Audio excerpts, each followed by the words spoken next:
Hello and welcome to Plus Sports on Plus TV Africa. It's the day after Boxing Day, and I know many of you have gotten your fill of chicken, but those of you that are still going strong, kudos to you. Eating is a sport in itself. But yesterday, there were some Premier League games. Some were postponed, but the ones we did get to see offered up a lot of goals for us to for our pleasure. But before we go to those games, we'll discuss a bit of cricket. Today I have with me Seun Ajidagba. Seun, well, while we get him back on the line, I will start with Cricket Australia's Chief Executive Officer, Nick Hockley, has confirmed that Justin Langer will see out his contract, which expires in the middle of next year. Hockley said the Australia's coach's future will be reviewed after the ongoing Ashes series, with many predicting Langer will walk away on his own terms after a successful stint in charge. Australia are edging closer to Ashes victory after winning the first two tests, with Hockley hailing the fantastic job both Langer and the squad have done. All right, well, England's cricket team was cleared to play the second day of the third Ashes Test in Melbourne on Monday, December 27th, after two members of its support staff and two of their family members were forced to isolate after testing positive for COVID-19. A team spokesman initially reported only one positive test among a family group, but host board Cricket Australia confirmed there had been several cases in the camp. Cricket Australia boss Nick Hockley said England's players would all have the more thorough PCR tests after the close of play on Monday. The scare delayed the start of day two by half an hour, but play went on in front of fans at the Melbourne Cricket Ground without further disruption. Holders Australia, who led the five-match series 2-0 after wins in Brisbane and Adelaide, can retain the urn with a draw in Melbourne. Well, of course, the COVID-19 situation is still very much impacting sports everywhere. The Omicron variant has just brought home how serious this COVID-19 is still very much raging on. Unfortunately, Seun cannot join me to discuss what's going on at the camps, but I estimate that Australia will find a way around this. I believe that it is very vital to them. After all, they're already leading 2-0 on the series, and the third game will definitely clinch the Ashes for them. Meanwhile, Chelsea coach Thomas Tuchel says he played striker Romelu Lukaku longer than his medical staff recommended to help them earn victory at Aston Villa. The Belgian came on as a second-half sub after missing 3 matches due to COVID-19. His header, sandwiched in between two Jorginho penalties, earned the London side a 3-1 win. Tuchel says his joy at victory was less than usual due to concerns over his players' fitness, with Chelsea also picking up injuries to Thiago Silva and N'Golo Kante. I'm back. Let's not disturb our conversation. Good morning. Once again, Mikhail. Welcome. So cricket's in the Ashes right now. First story, Hockley says Langer's future is yet to be decided. There's expectation he will walk away, but Hockley is hopeful that he will stay. But most people think he will go on his own volition. What do you think? Well, there must not be any collapse. Why I'm saying this is, remember I told you on Saturday that the last time England enjoyed any success on Australian soil was back in 2010-2011 when they won 3-1 on Australian soil. In 13-14, it was 5-0. And the last one in 17 and 18 was 4-0. Currently, they are trailing by 2-0, and the third test has started at the Melbourne Cricket Ground, the home of cricket. It's going to end on the 30th. It started on Sunday. That was yesterday. But as I speak to you, England trailed by 51 runs. Wow. And there are 4 wickets for 31 runs.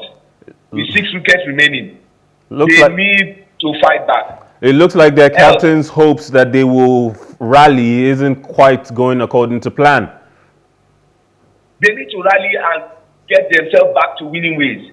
Even their captain, Joe Root, has told the boys not to be timid and fight for the England shirt.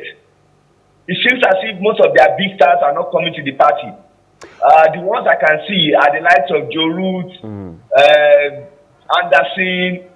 Ben Stokes have not really come to the party. David Mallan has not come to the party. Chris Wokes, Josh Butler. So all of them must come to the party.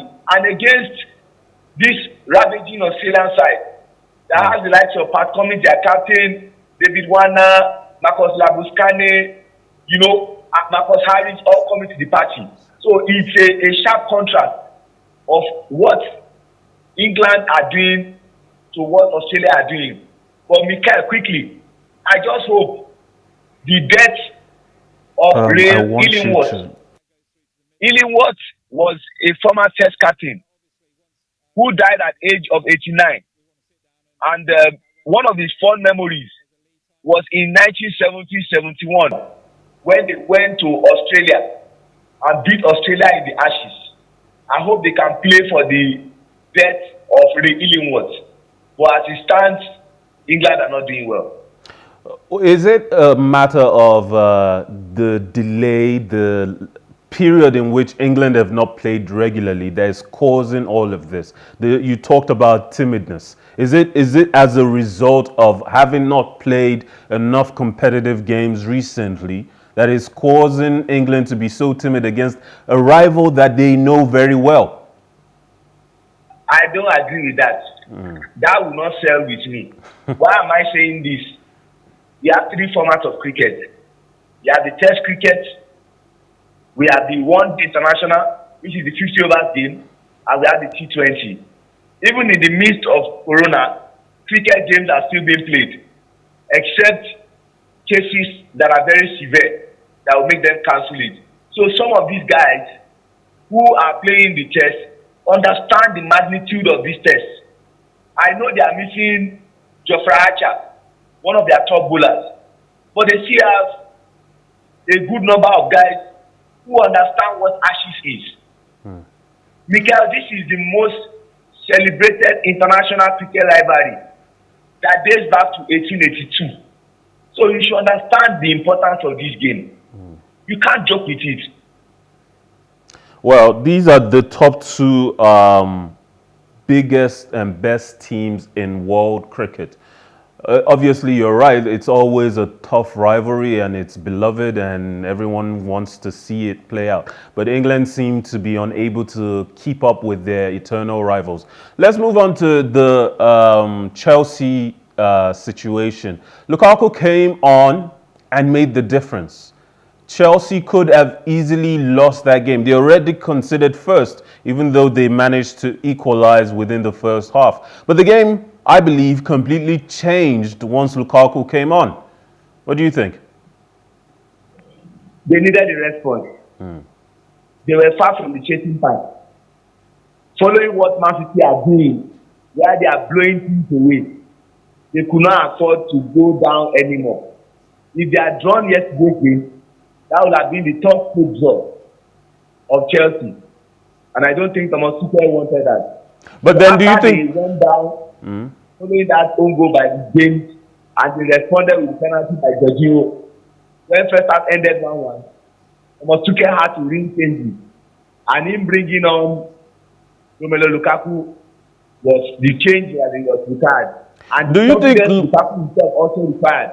Do you think Lukaku though is back to? Do you think Lukaku is back to his best though? I mean, the manager has been very reticent to rely on him for more than a few minutes, no more than 30. In fact, this is the longest amount of time he has played, and Tuchel said his medical staff recommended him not to play as much as 45 minutes, and yet he felt he had to risk him. Is Lukaku now back to his best, that he can go on to start games going forward and help Chelsea hunt down Manchester City, as he has said they will do?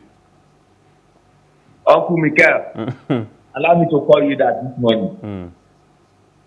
Lukaku is a proven goal scorer, no doubt.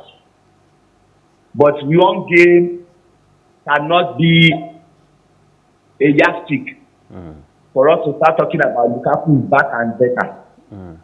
Good to know that he created one goal. What I mean is, he scored a goal and also won a penalty. But let's see him going forward, 2-3 games, and then we can be able to decipher. He certainly looked like a striker who was hungry to stake his claim to his regular position again. The previous times we've seen him come off the bench, his movements were lackluster. His positioning wasn't quite there yet. But this game, he made 6 runs into the box just before he got his chance to head the goal into the back of the net. Obviously, he wants to do well. He wants to prove his coach wrong, that he is ready. Won't that be enough? After all, some of this is down to mentality, a state of mind. I agree with you. If you are the most expensive striker in the EPL, for that really, you need to come up with a goal. And what Chelsea lacked last game was that recognized striker. You can't call Kai Havertz or the striker.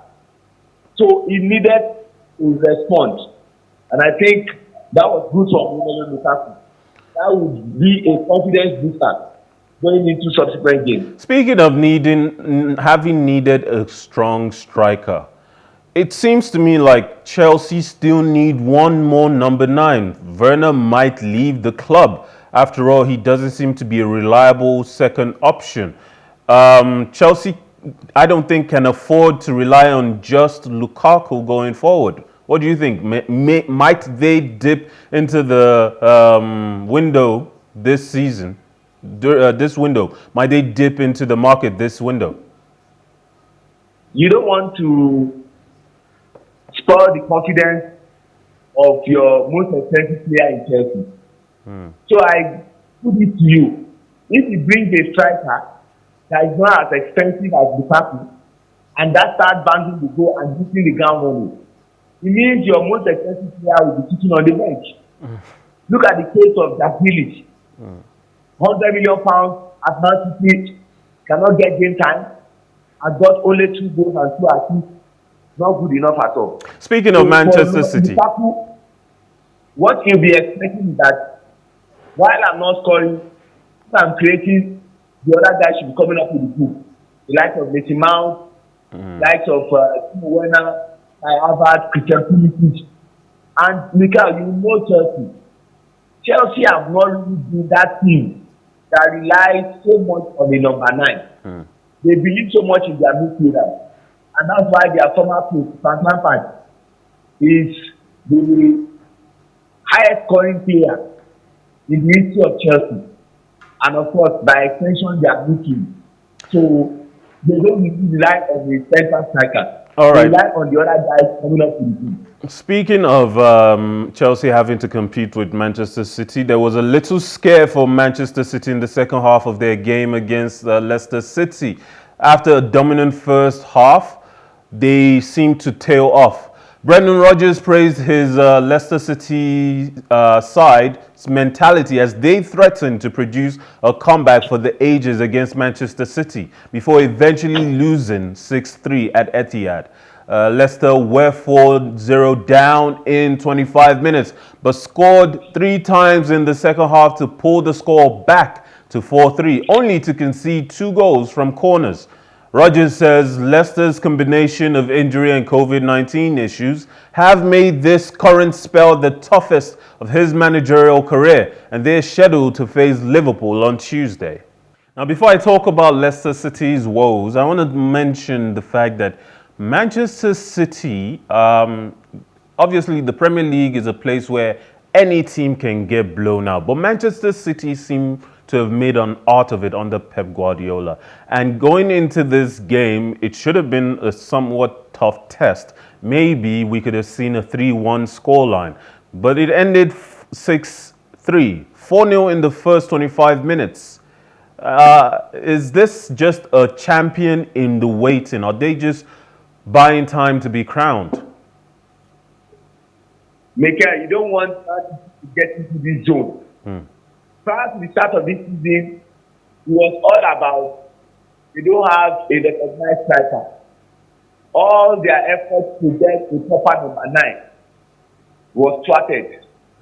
Chase Erling Haaland, he failed. Went for Ronaldo, he failed. Went for almost everybody, he failed. But look at where Man City are. They are tearing teams apart, and they don't have a recognized number 9. Since the exit of Celtics Nigeria, they don't have a number 9. Jesus is not a number 9. He's a winger. And look at how they are scoring goals at plenty, and they are pulling away gradually. Because I still think that this league is between Man City and Liverpool. No disrespect to Chelsea. But a commanding performance once again. They say your ability to do well. They say your ability to do well in the league is dependent on your ability to beat the teams around you. The teams around Manchester City are Chelsea, Liverpool, and Manchester United, somewhere around there. Obviously, we're entering the second half of the season. Might we see a Manchester City get slowed down by any of these teams? Do any of them have any chance of beating them? On the balance of play, and with what Man City are doing now, only Man City can beat Man City. You can see how they are turning out results. Of all those teams you mentioned, the only team that pegged them back was Liverpool.